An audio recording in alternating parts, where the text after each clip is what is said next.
The moment the pen touched the paper, my hand started shaking. Not because I didn't know what I was signing, but because the man sitting across from me, my husband of 8 years, wouldn't look me in the eye. "Just sign it," Daniel said quietly, sliding the folder closer. His voice was calm, too calm, like this was a business transaction, not the end of a life we built together. The conference room smelled like lemon cleaner and cold air. Floor-to-ceiling windows showed the city below us, glass towers and moving traffic, people rushing to places they still believed mattered. I wondered how many of them were about to lose everything without knowing it yet. I glanced down at the document again. Divorce settlement agreement. No alimony, no property claims. No future contact. And one line that made my stomach twist every time I read it: confidentiality and voluntary relocation clause. $500,000, the lawyer said, finally breaking the silence. Transferred within 24 hours of signature. I looked at him, then at Daniel. Paid to disappear, I said. That's what this is. Daniel finally met my eyes. It's generous, he replied. More than generous, generous, I laughed. The sound came out sharp, brittle, wrong. You cheat on me, drain our joint accounts, file for divorce behind my back, and now you're buying my silence? He didn't flinch. I'm buying closure. The word hit harder than I expected. Closure.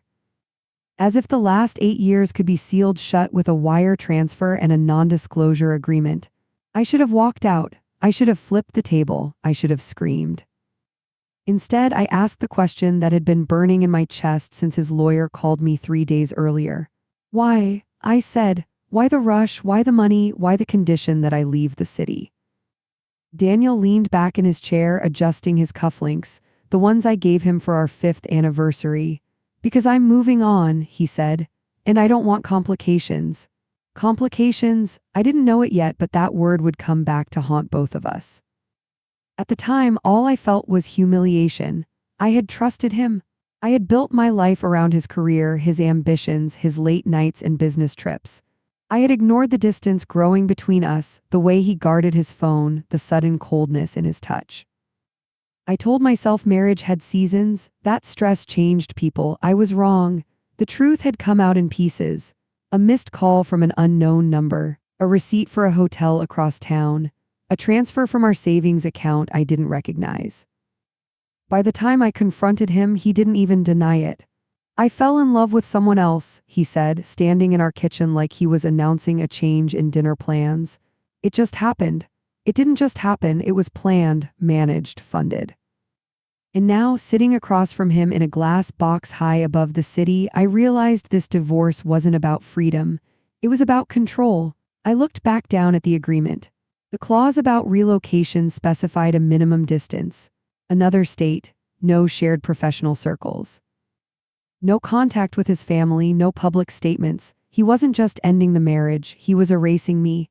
What happens if I don't sign? I asked. The lawyer answered before Daniel could. The offer is withdrawn, the divorce proceeds through litigation. Assets are contested, timelines extend. And I pressed. Daniel's jaw tightened. And things get ugly. They already were. I thought about the apartment we shared, the photos still on the walls, the plants I watered every morning. The life I thought was mine. $500,000, enough to start over. Enough to disappear just like they wanted. Enough to make me quiet. My chest burned with anger, but beneath it was something else: exhaustion. The kind that seeps into your bones after months of emotional whiplash. I was tired of begging for honesty. Tired of trying to matter to someone who had already replaced me. So that's it, I said. You pay me, I vanish, and you pretend I never existed. Daniel didn't hesitate. Yes. I stared at him, searching for something: remorse, guilt, fear. There was nothing. That was the moment something inside me broke, not loudly, not dramatically, just a clean, quiet snap. Fine, I said. The lawyer slid the pen toward me. I signed. Each letter of my name felt like a small betrayal of myself, but I kept going. When I finished, I pushed the folder back across the table. Daniel exhaled like he'd been holding his breath. Thank you, he said. I stood up. Don't thank me, he frowned. You'll have the money by tomorrow. I'm sure, I replied. You've thought of everything. As I walked out of the building, the city felt unreal. Sounds were muffled. colors too bright. I kept expecting to wake up. Instead, my phone buzzed. A notification from my bank. Incoming transfer pending, $500,000. I stopped on the sidewalk and stared at the screen until my vision blurred. Just like that, my marriage had a price tag. That night, I went back to the apartment one last time. I packed only what I could carry, clothes, documents, nothing sentimental. I didn't trust myself not to break. By morning, I was gone. A week later, I was sitting alone in a short-term rental 3 states away, staring at a blank wall, trying to convince myself I'd made the right choice. That's when the nausea started. At first, I blamed the stress, the travel, the shock of it all, but when it didn't stop, when food made my stomach turn and the smell of coffee sent me running to the bathroom, a quiet dread settled in. I counted days, then weeks. And when the test turned positive, my knees gave out beneath me. I was pregnant, and the man who paid $500,000 to erase me had no idea. Yet. I sat on the bathroom floor for a long time, the pregnancy test still clutched in my hand like it might change its mind if I stared hard enough. Positive, clear, undeniable. My reflection in the mirror looked unfamiliar, eyes wide, face drained, lips pressed tight like I was holding something back. Maybe a scream, maybe a truth that had arrived too late. I checked the calendar on my phone, did the math again and again. The timing lined up with one specific weekend. A weekend Daniel had almost canceled because of a last-minute board meeting. A weekend he ended up staying home, unusually attentive, almost gentle. I remembered thinking foolishly that maybe things were getting better. They weren't. They were ending. I pressed my palm against my stomach, more instinct than intention. My body felt like a crime scene, evidence of something he'd already paid to bury. $500,000. That was the price he'd set to ensure I never came back into his life. And now there was something growing inside me that made that agreement feel radioactive. My first thought was panic.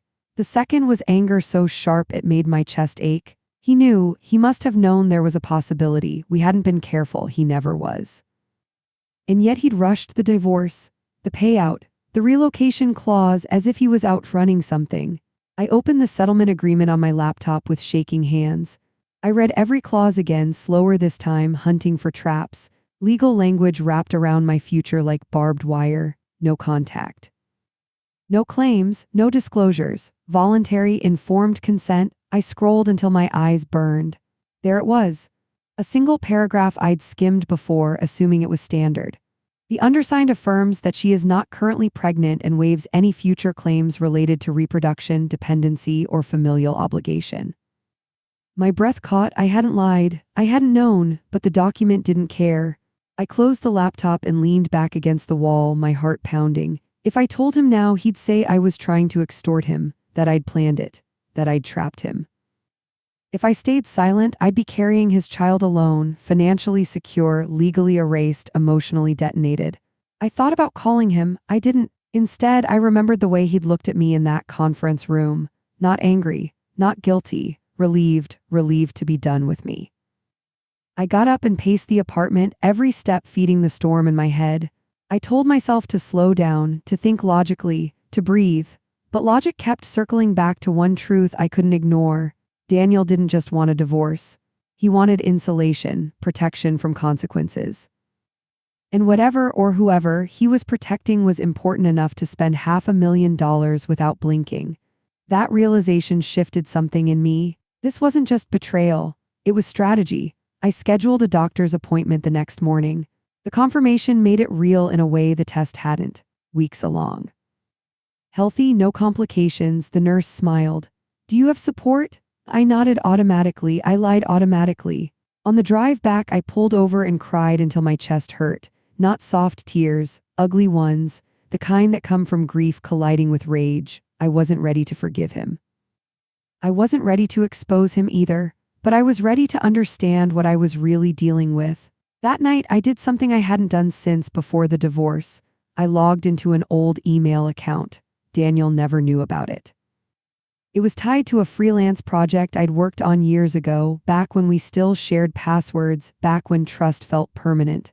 I hadn't deleted the saved credentials from my laptop. I didn't know what I was looking for. I just knew he'd underestimated me. There were folders I didn't recognize, financial statements, travel itineraries, emails marked confidential.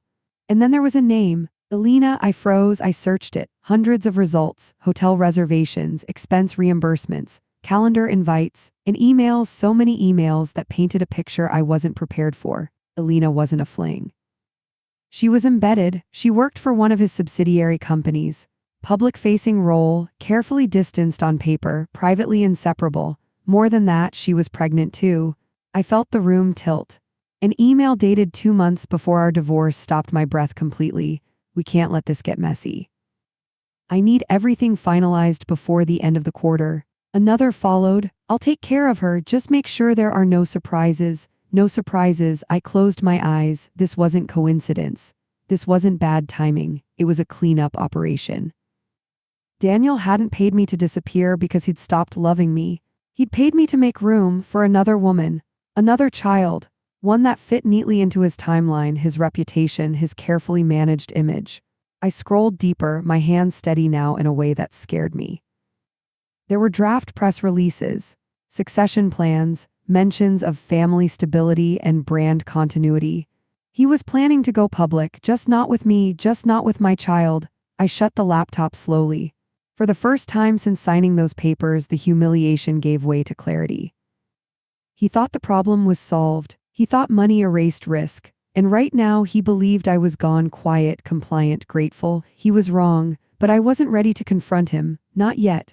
I needed time. Time to understand every angle, every weakness, every lie. I placed both hands over my stomach again, feeling a strange calm settle over me. This isn't over, I whispered. And somewhere far away, Daniel was sleeping peacefully, convinced he'd bought his future. He had no idea what he'd left behind. The next few weeks passed in a fog of routine and restraint. I did everything I was supposed to do. I ate better, took the vitamins, went to appointments, smiled at strangers who had no idea my life had split cleanly in two. Outwardly, I was a woman starting over. Internally, I was collecting evidence.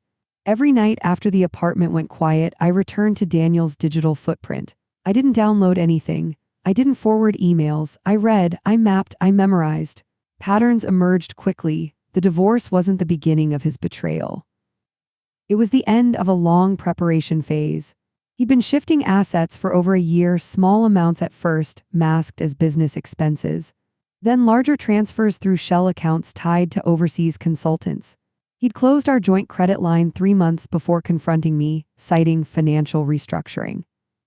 I remembered the argument that followed, how he'd accused me of being paranoid when I asked why my card declined.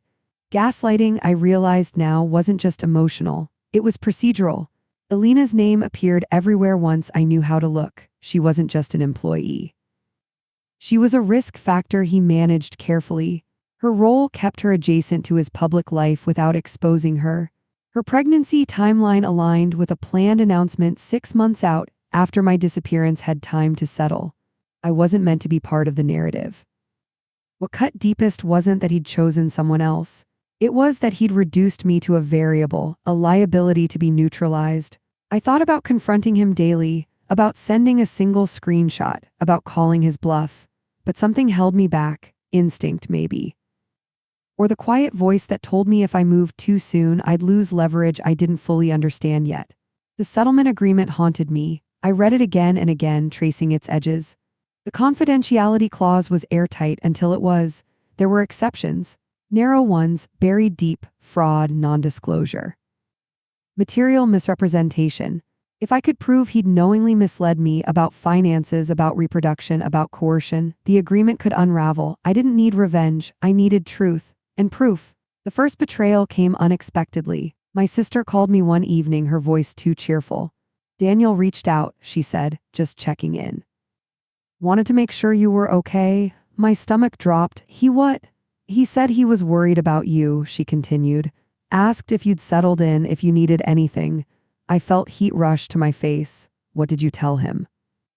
That you're fine, she said. That you're taking time for yourself. Good, safe. But it confirmed something I'd suspected. He was monitoring me, not because he cared, because loose ends make people nervous. That night I changed numbers, locked down social media. Scrubbed my name from public records where I could. I became a ghost. The second betrayal was subtler. My former employer emailed me politely declining my request for a remote contract. Given recent changes, they said, we feel it's best to move in a different direction. Recent changes. Daniel had connections there, I knew that. He'd introduced me to half the board at holiday parties. He was closing doors, making sure I stayed dependent on the payout. That was when the anger sharpened into something colder. I wasn't just being erased, I was being contained. I booked a consultation with a lawyer under an alias. A woman in her 50s with tired eyes and a voice that didn't sugarcoat. I laid out the facts. The payment, the pregnancy, the clause I hadn't known I was lying under. She listened without interrupting. When I finished, she leaned back and sighed. He moved fast for a reason. I know, I said. Can I undo it? She chose her words carefully. Possibly, but it won't be clean and it won't be quiet. I thought of Daniel's calm voice, his relief. His certainty. I don't need quiet, I said. I need fair. She nodded. Then we'd need evidence of intent, proof he knew or should have known, and proof the agreement was signed under incomplete information. I have access to his emails, I said, her eyebrow lifted. That helps. It felt dangerous saying it out loud. Real. She warned me about retaliation, about character attacks, about the cost of fighting someone with money and influence. I listened. Then I told her about Alina, about the parallel pregnancy, the planning, the timelines. That was when her expression changed. That, she said slowly, is motive. When I left her office, my hands were shaking not from fear but from momentum. For the first time since the divorce, I felt like I wasn't drowning. I was swimming. Back at the apartment, I opened my laptop again. I searched for recordings. And found them. Voice memos synced to his cloud account.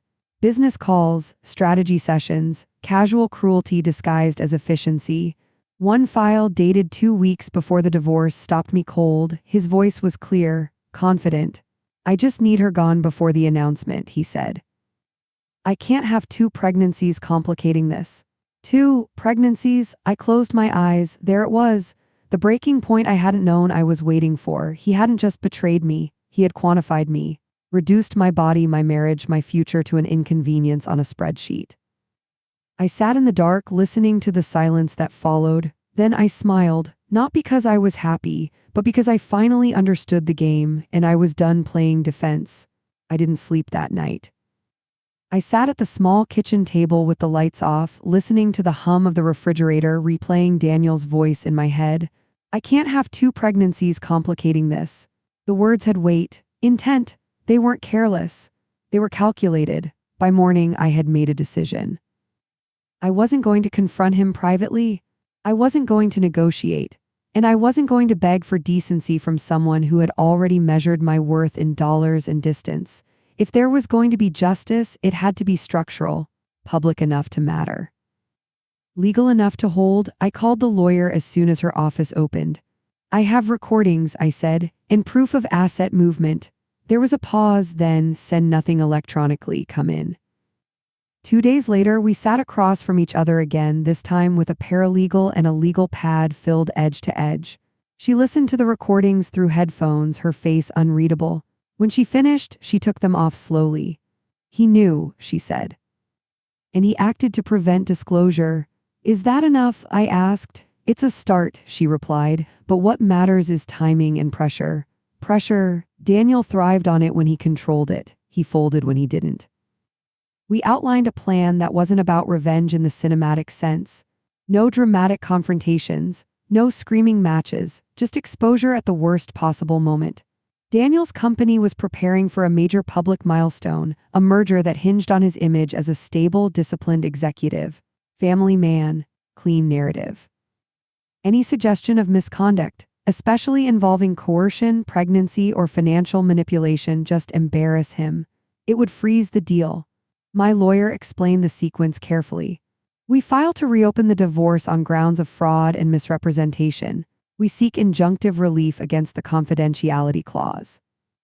We notify his legal team quietly first. And if he tries to bury it, I asked. He won't, she said, not if he's smart. Daniel was smart, that was the problem. I agreed to everything, then I waited. 3 days later, his attorney called mine. I wasn't supposed to be on the line, but I listened on mute. Your client received a substantial settlement, the man said. This feels like buyer's remorse. My lawyer didn't raise her voice. Your client paid to suppress information he had a legal duty to disclose. Silence. Then, what do you want? I closed my eyes. I didn't want money, not more, not really. I wanted the truth acknowledged, and I wanted control returned. We want the agreement voided, my lawyer said, and we want assurances regarding parental rights. Parental. The word landed like a grenade. There was a sharp inhale on the other end. Parental rights? My lawyer didn't answer immediately. She let it sit. That afternoon, my phone rang from a number I hadn't seen in months. Daniel. I let it go to voicemail, then again. And again, on the fourth call, I answered. What? I said. His voice was tight. We need to talk. No, I replied. You need to listen. A pause. I don't understand what's happening. I almost laughed. You understood enough to pay me $500,000 to disappear, I said. You understood enough to plan 2 lives at once. You're making a mistake, he said, the calm finally cracking. You signed an agreement. I signed it without knowing I was pregnant, I replied. And without knowing you were hiding assets and parallel obligations. His breath hitched just for a second. You're not pregnant, he said. I smiled. He couldn't see it, but I felt it. That's interesting, I said, because your own recording suggests you were worried about exactly that. Silence. Pure, naked silence. Then you accessed my private files, he said. You erased my marriage, I replied. We're well past privacy. His voice dropped. What do you want? There it was, the shift. I want the agreement nullified, I said. I want my legal identity back. And I want you to stop pretending this never happened. You'll ruin me, he said. I thought of the kitchen table, the shaking pens, the way he wouldn't look at me. You already did that, I replied. I'm just documenting it. He hung up. That night, news broke not publicly but internally. Rumors of a delayed merger, concerns raised by legal counsel, an executive placed on temporary leave pending review. I watched it unfold from my quiet apartment, my hand resting on my stomach, feeling a strange mix of dread and calm. The power had shifted, not completely, but enough that he felt it. 2 days later, I received an email not from Daniel but from Alina. I hadn't expected that. We need to talk, she wrote. I stared at the screen for a long time. This was the thread I'd been warned never to pull. And yet, I knew, whatever Daniel had told her, it wasn't the whole truth. I typed a single reply, I agree, and in that moment I understood something with absolute clarity. Daniel had built his life on compartments. But compartments collapse when the walls between them come down, and I was done being contained. Next part 5, we met in a cafe halfway between our lives. Neutral ground, glass walls, too many people for secrets, not enough for comfort. Alina arrived first. She looked exactly how I'd imagined, polished, careful, visibly tired in the way women get when they've been carrying someone else's future on their back. Her hand rested protectively over her stomach as I approached. Not consciously, instinctively. That alone told me everything. She stood when she saw me. Thank you for coming. I didn't hug her, I didn't smile, I sat down. I'm not here to fight you, I said. I'm here to understand what you've been told. Her eyes flicked toward the window, then back to me. He said you took the settlement and wanted a clean break. I nodded. He wanted you to believe that. She swallowed. He said you didn't want children. That one landed harder than the rest. I kept my voice steady. I wanted honesty. She looked down at her coffee, untouched. He said the divorce was mutual, that you were relieved. I leaned forward. Did he tell you he paid me to disappear? Her head snapped up. He said it was a standard settlement. $500,000, I said quietly. With a relocation clause? Her face drained of color. For a long moment, neither of us spoke. The cafe noise filled the gap, cups clinking, a milk steamer hissing, someone laughing too loudly at the wrong joke. Finally, she whispered, I didn't know. I believe you, I said. That surprised her. I'm pregnant too, she said quickly, like ripping off a bandage. He said it was complicated, that timing mattered. I know, I replied. I've heard the recording. Her breath caught. Recording? I'm pregnant, I said. The words hung between us, heavy and irreversible. She stared at me, her eyes filling. He said, I know what he said, I interrupted gently. He said whatever he needed to say. She shook her head slowly. He promised me stability, a family, that everything was handled. So did he, I said, just not with me. She pressed her lips together, fighting something, anger, shame, fear. I didn't mean to replace you, she said. I know, I replied, and I meant it. We were both quiet then. Two women bound by the same man's ambition, sitting across from each other like mirrored versions of a life that could never coexist. He told me the merger depended on optics, she said finally, that his image mattered, that once it was finalized, everything would be easier. For him, I said. She nodded. What are you going to do? She asked. The question wasn't hostile, it was weary. I'm reopening the divorce, I said, legally, publicly if necessary. Her shoulders slumped. He'll lose everything. He risked everything, I corrected. There's a difference. She looked at her hands. He told me you were unstable. I smiled, thin and humorless. Of course he did. Silence again, then she said something I hadn't expected. He's been lying to me too. I looked at her. He moved money without telling me, she continued. Accounts I wasn't supposed to know about. He said it was for tax purposes. I felt a chill. Did he put anything in your name? I asked. She nodded slowly. A trust, offshore. That was it, the final thread. Did you sign anything? I asked. Yes, she said. Last month. I closed my eyes. Daniel hadn't just manipulated us. He'd triangulated us. Separated us so we'd never compare notes, never align timelines, never realize we were being managed in parallel. Until now, I opened my eyes. Would you be willing to speak to my lawyer? Her instinct was immediate. I can't retaliate, I finished. I know, she hesitated. What happens to our children? That question cut through everything. They grow up knowing the truth, I said. Or they grow up watching us protect a lie. She looked at her stomach again, then at me. I don't want them to learn love from someone who treats people like this, she said quietly.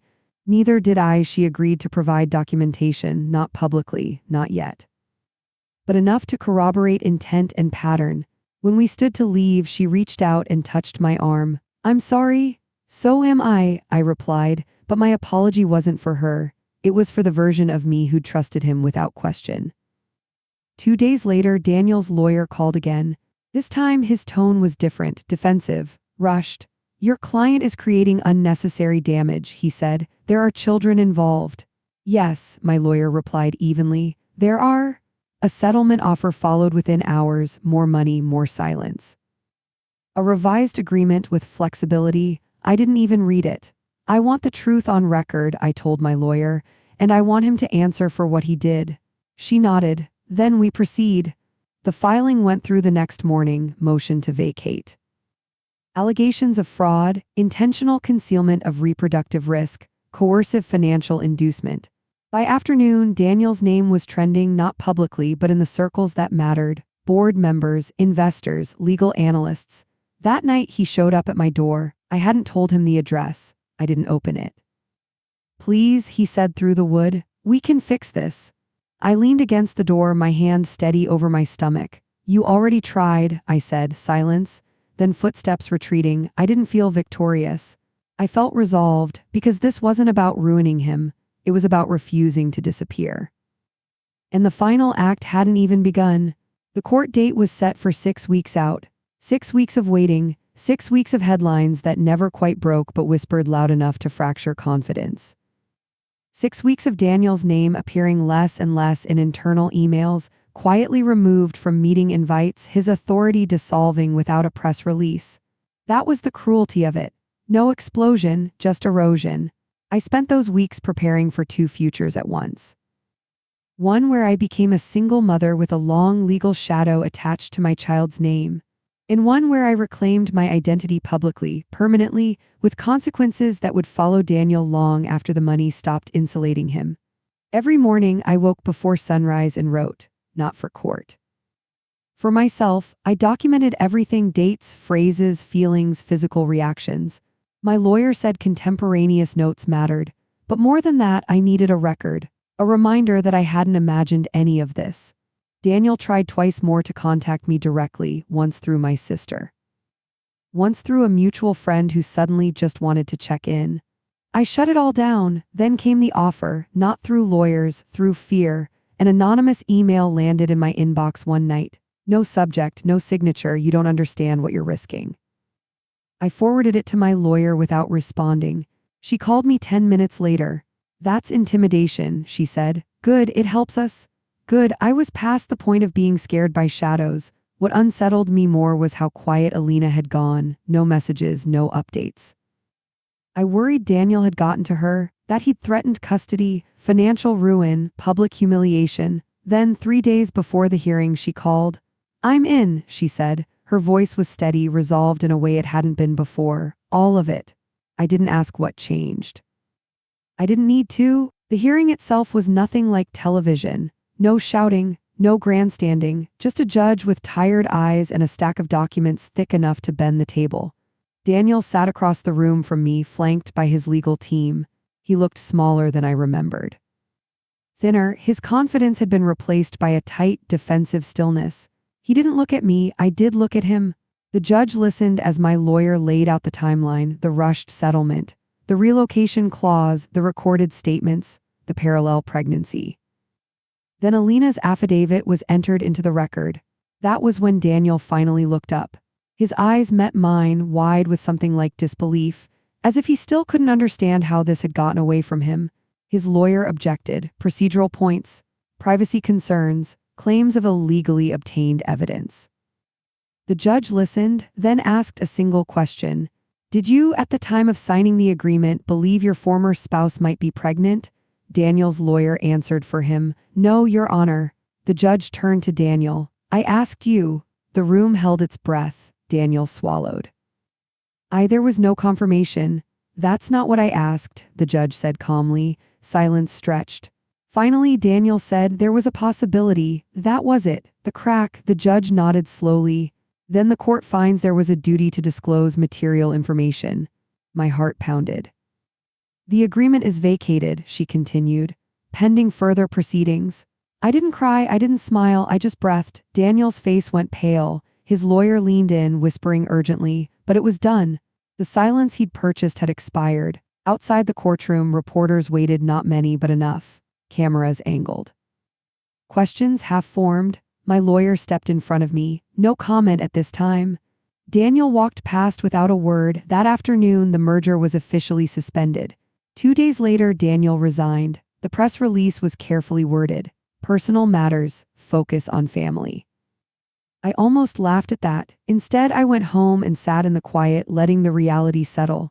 This wasn't the end. There were custody negotiations ahead, financial disentanglements, long-term consequences I couldn't yet see, but the power dynamic had changed permanently. He no longer controlled the narrative. Weeks later, a check arrived, not as hush money, but as court-ordered interim support. I deposited it without ceremony. Money no longer meant silence. One evening, as I sat by the window watching the light fade, I felt the baby move for the first time. A small, unmistakable flutter. I pressed my hand to my stomach and closed my eyes. You're safe, I whispered. I promise. For the first time since that conference room, I believed it. And somewhere, Daniel was learning what it felt like to lose control of a story he thought he'd already ended. After the hearing, the world didn't rush back into place. It tilted. Slowly, unevenly, people began to treat me differently, not with sympathy but with caution, like I was something volatile, something that had already detonated once and might do it again. I felt it in emails that stopped mid-sentence, in invitations quietly withdrawn, in conversations that ended a little too quickly when I entered the room. I didn't mind. I wasn't trying to be palatable anymore. Daniel, on the other hand, was unraveling in predictable ways. His resignation triggered audits. Not public at first, internal reviews that followed the scent of impropriety like bloodhounds. Expense accounts were frozen, offshore trusts flagged. The trust he'd created for Alina's child was suddenly under scrutiny. He sent one last message through his attorney. He wants mediation. I read it once and handed the phone back to my lawyer. No, I said. He wants control. She didn't argue. Alina moved out of the penthouse he'd leased for her and into a modest place near her parents. She stopped answering his calls entirely. filed her own legal motion 2 weeks after mine, separate but aligned. That was when the mask finally came off. He started painting himself as the victim, to friends, to colleagues, to anyone who would listen. He said I'd ambushed him, that I'd planned the pregnancy. That I was unstable, vindictive, obsessed. Old lies recycled. What he didn't realize was that his credibility had already fractured. People didn't need to believe me completely. They just needed to doubt him, and doubt spreads fast. I focused on my body. On the life inside me that didn't care about court filings or reputational fallout. My doctor warned me about stress, told me to rest. I tried, but every quiet moment gave my mind space to wander, to replay memories I now saw clearly. The nights he'd come home late and shower immediately, the way he'd flinched when I touched his phone, the conversations that ended the moment I walked into the room. I'd blamed myself for so long. Not anymore. One afternoon, my lawyer called with an update. He's offering a co-parenting agreement, she said. Limited involvement, discretion, he wants it sealed. Does he want a relationship with the child? I asked. She paused. He wants predictability. That answer told me everything. I agreed to a meeting. Not with him, but with a mediator present, lawyers on both sides. Daniel arrived looking older than his years, his posture stiff, his eyes scanning the room like exits might disappear if he didn't track them. When he spoke, it was measured, professional. I want what's best for everyone, he said. I didn't respond immediately. I let the silence stretch. What's best, I said finally, is honesty. He nodded quickly. Of course. Then let's be clear, I continued. You don't want to be a father, you want to avoid scandal. His jaw tightened. That's not fair. It's accurate, I replied, and accuracy matters now. The mediator shifted uncomfortably. Daniel leaned forward. I can provide financial stability, privacy, opportunities. You can provide money, I said. You cannot provide trust. His voice rose. You're being emotional. I smiled, calm, controlled. I'm being precise. The room went quiet. I won't deny my child their father, I said, but I won't let you rewrite reality to suit your comfort. He stared at me, searching for leverage. There was none left. The agreement we reached was simple, transparent, court-monitored, no sealed records, no silence clauses. Just responsibility. When it was over, Daniel stood and hesitated like he wanted to say something human. He didn't. As he left, I realized something that surprised me. I didn't hate him anymore. Hate had been fuel, necessary, temporary. What I felt now was clarity. Weeks passed. My body changed. My world narrowed and expanded at the same time. Then one evening, my phone buzzed with a notification I hadn't expected. A journalist's request for comment. The story was about to break, not because I pushed it. Because truth has a way of surfacing when too many people try to bury it. I didn't respond. I didn't need to. The record spoke for itself. That night, I sat alone in the dark, listening to my own breathing, and understood something fundamental. Justice doesn't always look like victory. Sometimes it looks like being seen, and that was enough. The article dropped on a Tuesday morning. Not sensational, not vindictive, just precise. It outlined the merger delay, the internal investigation, the vacated divorce settlement. It quoted filings, timelines, statements made under oath, no names for the children, no speculation. Facts only. By noon, Daniel's name was everywhere, not trending in the loud way he once chased, but circulating in professional spaces with a new prefix attached to it. Risk. I didn't read the comments. I didn't need to. I'd lived the story already. What I hadn't expected was the volume of private messages that followed. Women I didn't know, former colleagues, even one man who said he'd left the company years earlier because of ethical differences. They weren't asking for interviews. They were thanking me. That unsettled me more than the backlash would have. I wasn't trying to be a symbol. I was just done being silent. Daniel's response came 2 days later. A statement through his attorney expressing regret for personal matters becoming public and reaffirming his commitment to family values. I laughed out loud when I read it, not because it was funny, because it was empty. Behind the scenes, the consequences deepened. The board initiated a formal review. His compensation package was frozen pending outcome. 2 consulting firms cut ties quietly. Invitations dried up. He called me once more. Not to argue, to plead. I didn't think it would go this far, he said. I closed my eyes. You thought money made you immune. I'm still their father, he said, desperation creeping in. That has to count for something. It will, I replied. In the ways that matter. Then I ended the call. I didn't block him. I didn't need to. The power imbalance that once defined us was gone. Alina called later that night. She sounded exhausted but lighter. He's trying to spin it, she said, blaming advisors, stress, everyone but himself. I nodded, though she couldn't see me. He always does. She hesitated. I'm glad we spoke that day. So am I. We weren't friends, but we were no longer enemies trapped in the same lie. The pregnancy progressed. My body reminded me daily that life doesn't pause for reckoning. Kicks became stronger. My center of gravity shifted. I moved apartments. Something permanent this time. Something mine. I painted one wall a soft neutral color and left the rest blank, waiting to see who I would become next. The custody framework took shape. Clear boundaries, documented expectations.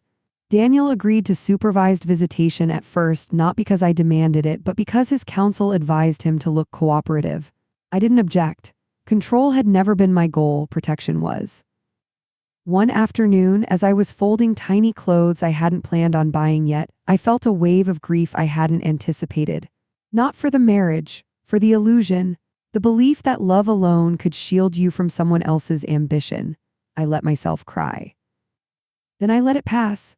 The final hearing date was scheduled, this one to finalize parental responsibilities and financial obligations.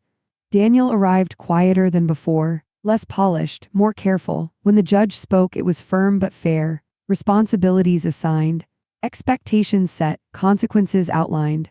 No grand speeches, just accountability. As we stood to leave, Daniel finally spoke directly to me. I never meant to hurt you, he said. I looked at him, really looked. I believe you, I said. You just meant to protect yourself. He flinched. That was enough. Outside, the sky was overcast, heavy with rain. I breathed deeply, letting the damp air fill my lungs. This wasn't triumph. It was resolution. And as I walked away, I felt something unexpected settle in my chest. Not anger, not even relief, but space. Room to become someone beyond the story that nearly erased me. The end was approaching, and for once I wasn't afraid of what came after. The first time I felt the baby move in earnest, I was alone in the apartment. A tiny, insistent kick right under my ribs, sharp, insistent, demanding attention. I laughed out loud, pressing my palm to my stomach. You're stubborn already, I whispered. Good. The pregnancy had changed the rhythm of my days. Every step, every plan now carried the weight of responsibility and possibility. I had started journaling again, not to vent, not to strategize, but to mark time. To remember the shape of fear, the shape of freedom. Daniel tried. A few weeks after the custody arrangements were set, he came to visit. His eyes scanned the apartment as if he was searching for clues about who I had become. I let him in. We sat on opposite ends of the couch. He handed me flowers, generic white lilies, safe. I want to be part of this, he said, voice unsteady. If you'll let me. I studied him carefully, not for malice but for sincerity. Was this the man who had tried to control everything, or just the man who had finally realized that control had limits? I don't need promises, I said. I need presence, consistency. That's what matters. He nodded slowly, the weight of it settling on his shoulders. No clever excuses, no charm, just him and the reality of his actions. Weeks turned into months. Visits became predictable. Daniel was quieter, more careful. The anger that once drove every interaction had thinned, replaced by the sharp sting of accountability. Meanwhile, I prepared. The apartment filled with small things, tiny clothes, a crib, a stack of parenting books I hadn't opened yet. I spoke to friends less but more intentionally. People who mattered. People who could witness without judgment. Work followed its course. I'd returned to consulting, carving out time around appointments and doctor visits. Every success felt sweeter now because it wasn't just mine. It belonged to someone who would need a foundation, a role model, a world built carefully and deliberately. One night Alina called. She sounded lighter than before. I saw him today, she said almost shyly.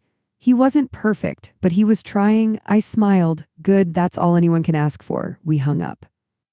And in the quiet that followed, I let myself think about the future without panic. About mornings with a child, about teaching someone what it means to fight without losing yourself. About the stories I would tell, not revenge stories, not betrayals, but lessons carried forward in love and vigilance. The final confrontation with Daniel was no longer necessary.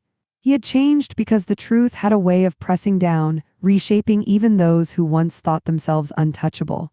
And yet, I knew this was only the beginning of a new chapter, a chapter I would write carefully. The baby kicked again, stronger this time. I pressed my hand to my stomach, feeling the rhythm of life, stubbornness, persistence. I whispered, "You're going to learn about justice, about boundaries, about strength, but most of all, you're going to learn about truth." And for the first time in a long time, I believed it, because truth wasn't a weapon anymore. It was a shield, the end of one story, the beginning of another. I closed my journal, the final page blank, ready to be filled with something real, something earned, something unbreakable. The day I went into labor, everything felt surreal. I was calm, strangely so, but beneath the surface, my body and mind were brimming with anticipation, fear, and a deep, quiet satisfaction. This wasn't just about bringing a child into the world. It was about proving to myself that survival, resilience, and justice could coexist. Daniel was there, legally allowed, but he stayed in the waiting area, respectful, silent.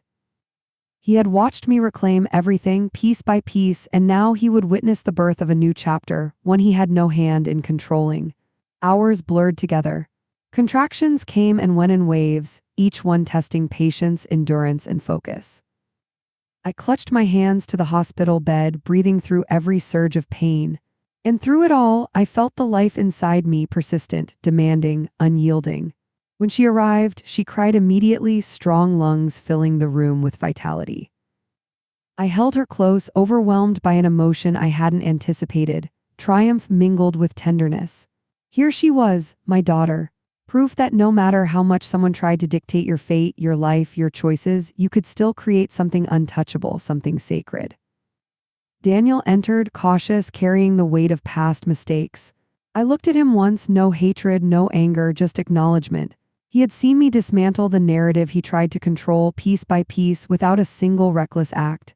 "She's beautiful," he said, voice tight. "Yes," I replied softly.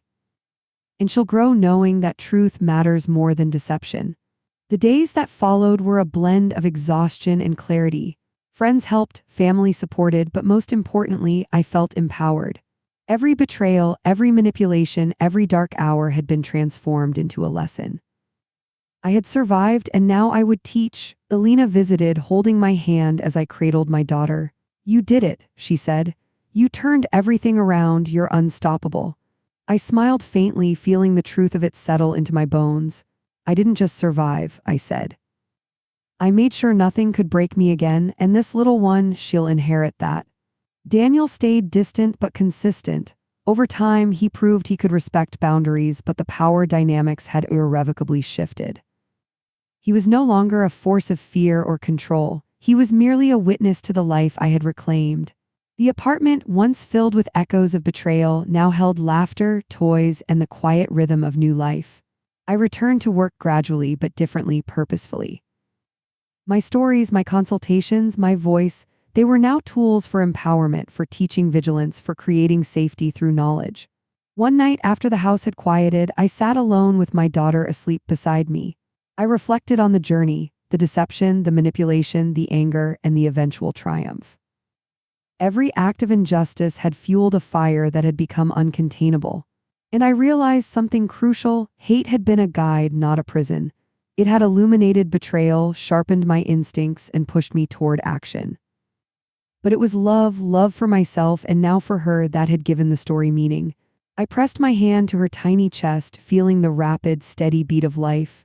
"You'll never be powerless," I whispered. "You'll know how to stand, how to fight, and how to protect what matters. And I'll be here to show you always." The past was behind me. Daniel's downfall, the manipulations, the lies, they had all run their course. Justice had been executed not with malice, but with precision, intelligence, and patience. I looked at the blank pages of my journal, once filled with pain, now ready to record hope. For the first time, I felt complete. Not because the world had aligned perfectly, but because I had reclaimed my power, safeguarded my family, and transformed anger into strength. This was not just survival, this was victory. And as I held my daughter close, feeling the warmth of her tiny hands grasping mine, I knew that every dark chapter had led to this moment. A new life, a new legacy, and a story of unshakable resilience.